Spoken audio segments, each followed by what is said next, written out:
Assalamualaikum warahmatullahi wabarakatuh.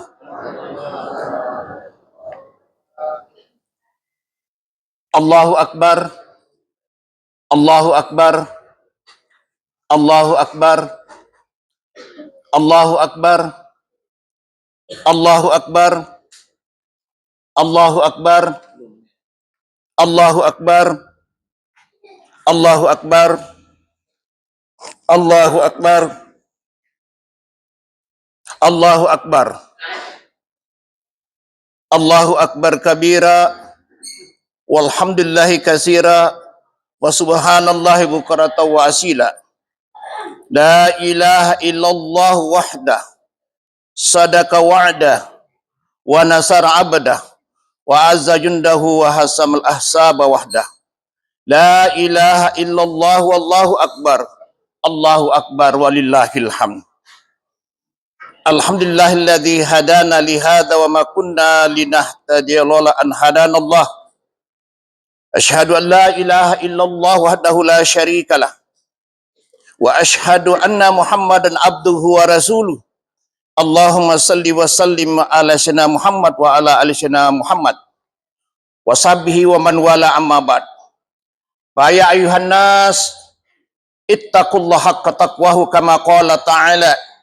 Ya ayyuhalladzina amanu taqullaha haqqa tuqatih wa la tamutunna illa wa antum muslimun.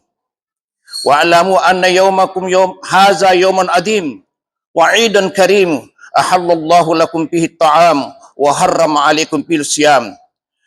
Wa huwa yawmu tasbihin wa tahmidin wa tahlilin wa taqdimin fasabbihu rabbakum fihi wa addimuhu wa tubu ila Allah wastallahu lahu innahu huwal ghafurur rahim. Allahu Akbar, Allahu Akbar, Allahu Akbar, walillahil hamd. Bapak-bapak dan saudara-saudara kaum muslim dan muslimat jamaah Idul Fitri rahimakumullah. Kehidupan di dunia ini sejatinya adalah sebuah ujian dan tidak ada satupun orang hidup kecuali diuji oleh Allah Subhanahu wa taala. Bahkan para nabi dan utusan Allah pun tak luput dari ujian. Sejak kita terlahir di dunia ini, dihadapan dengan berbagai ujian. Ketika akan memasuki sekolah, ada ujian. Di setiap kenaikan kelas ada ujian. Dan bahkan mau lulus pun ada ujian. Ketika akan melamar kerja, kita diuji. Dan saat promosi jabatan pun pasti ada seleksi ujian. Demikian juga, kehidupan dunia ini, sejatinya adalah ujian. Di mana tempat kelulusan adalah kehidupan akhirat kelak, yaitu surga atau neraka. Bahkan sengsara selamanya. Allah Subhanahu wa taala berfirman, Tabarakalladzi biyadihil mulk wa huwa ala kulli syai'in qadir.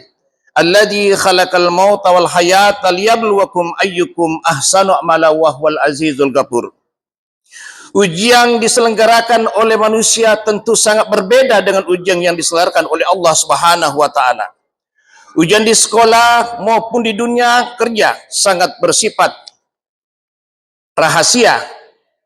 Jangankan jawabannya, soal-soalnya pun bersifat rahasia. Sangat berbeda dengan ujian masuk surga. Jangankan soal-soalnya, kunci jawabannya pun sudah diberitahukan oleh Allah dan sudah menjadi rahasia umum. Maka sungguh bodohlah kita jika tidak lulus masuk surga. Dan kunci masuk surga itu adalah kalimat la ilaha illallah. Itu adalah kalimat tauhid, yaitu kalimat pembeda antara muslim dan non-muslim. Kalimat penentu kebahagiaan di dunia, di surga ataupun kesengsaraan di akhirat. Nabi SAW bersabda,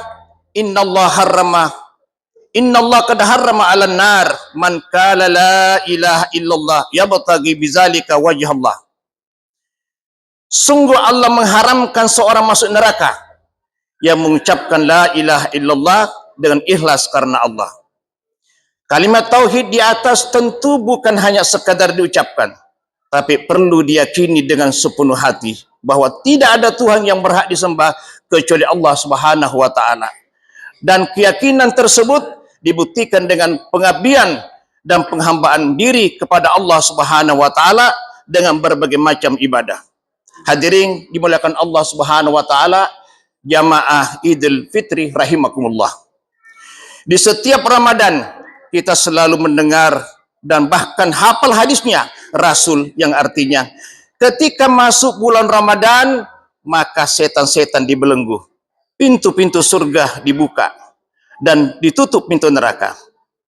Memang begitulah keutamaan bulan suci Ramadan, di mana setan-setan akan dibelenggu, pintu surga akan dibuka dan pintu neraka akan ditutup. Tetapi hadis di atas tidak tepat dimaknai secara tekstual. Untuk memahaminya perlu memahami makna majasi atau istilah. Setan dibelenggu di bulan Ramadan bukan berarti setan tidak akan menggoda manusia untuk melakukan perbuatan dosa. Buktinya saat puasa pun masih banyak yang tidak salat dan batal puasanya lantaran tidak kuat menahan lapar dan akhirnya mencari makan. Secara majasi, setan dibelenggu berarti umat muslim yang menjalankan ibadah puasa diberikan kemampuan lebih oleh Allah untuk tidak menuruti bisikan-bisikan setan. Lantas bagaimana dengan adanya kata pintu surga dibuka dan pintu neraka tertutup?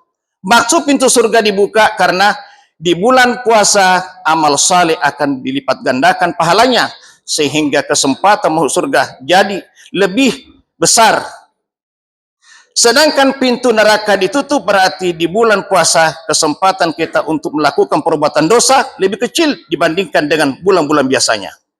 Hadirin dimuliakan Allah Subhanahu wa taala. Kalimat tauhid yang sudah kita punyai dan kita simpan dalam hati bisa jadi tidak dapat kita gunakan untuk membuka pintu-pintu surga. Hal itu dikarenakan pintu surga terkunci dari dalam. Maka oleh karena itu kita perlu mengetuk pintu-pintu tersebut. Ada satu hadis yang mencakup amalan-amalan yang dapat mengetuk pintu-pintu surga, yaitu afsus salam, wat'imut ta'am, wasilul arham, wasallu ala nas, niyamun tadkhulul jannata bisalamin. Nasihat ini disampaikan oleh Nabi sallallahu alaihi wasallam ketika memasuki kota Madinah. Dalam hadis tersebut ada 4 amalan yang dapat membantu kita mengetuk membuka pintu surga. Pertama, menebarkan salam. Salam secara bahasa dipahami sebagai ucapan, yaitu Assalamualaikum warahmatullahi wabarakatuh.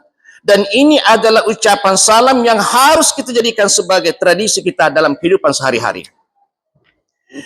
Salam juga dimaknai sebagai keselamatan, perdamaian. Setiap muslim dimanapun berada dituntut untuk menebarkan keselamatan, perdamaian, baik dalam bentuk ucapan maupun perbuatan. Sebagai wujud keimanan kepada Allah Subhanahu wa taala, dan tidak patut seorang muslim menimbulkan keresahan, kerusakan dan kehancuran tatanan kehidupan, karena itu menjadi penghalang baginya untuk masuk surga. Kedua, memberi makan. Di antara hikmah diwajibkannya puasa Ramadan adalah agar kita dapat merasakan lapar dan dahaga.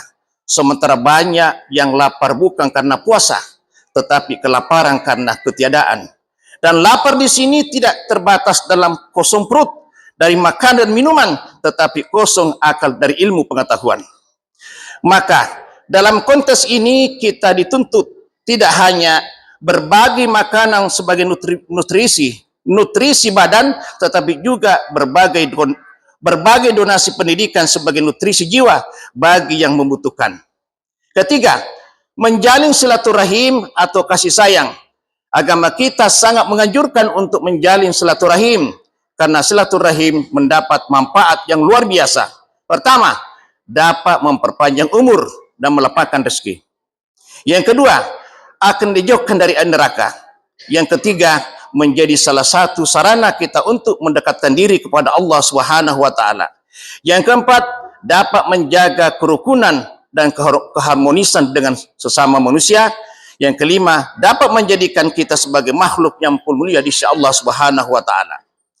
Maka momentum Idul Fitri ini sangat tepat kita manfaatkan untuk bersilaturahim kepada orang tua, keluarga, sanak saudara, tetangga, mitra kerja, dan kepada semuanya. tetapi tentu harus tetap menjaga tradisi yang moral. Keempat, salat malam. Salat disunahkan. Salat sunnah yang paling besar pahalanya adalah qiyamul lail. Semoga ritual salat tarawih, salat witir, dan bangun malam untuk sahur yang kita lakukan sebulan kemarin mampu kita pertahankan selama 11 bulan yang akan datang. Sehingga tujuan diwajibannya puasa dapat terwujud, yaitu terwujudnya jiwa yang bertakwa dan hadirnya jiwa-jiwa yang saleh yang suka menebar kebajikan, keselamatan dan kedamaian, serta jiwa yang peduli terhadap kemiskinan dan rahmat terhadap lingkungannya. Hadirin rahimakumullah. Demikian khutbah singkat pada kesempatan ini. Semoga bermanfaat bagi kita semua. Semoga Allah Subhanahu wa taala selalu membimbing kita di jalan yang lurus dan memberikan kekuatan kepada kita untuk beristiqamah di jalan tersebut. Amin ya rabbal alamin.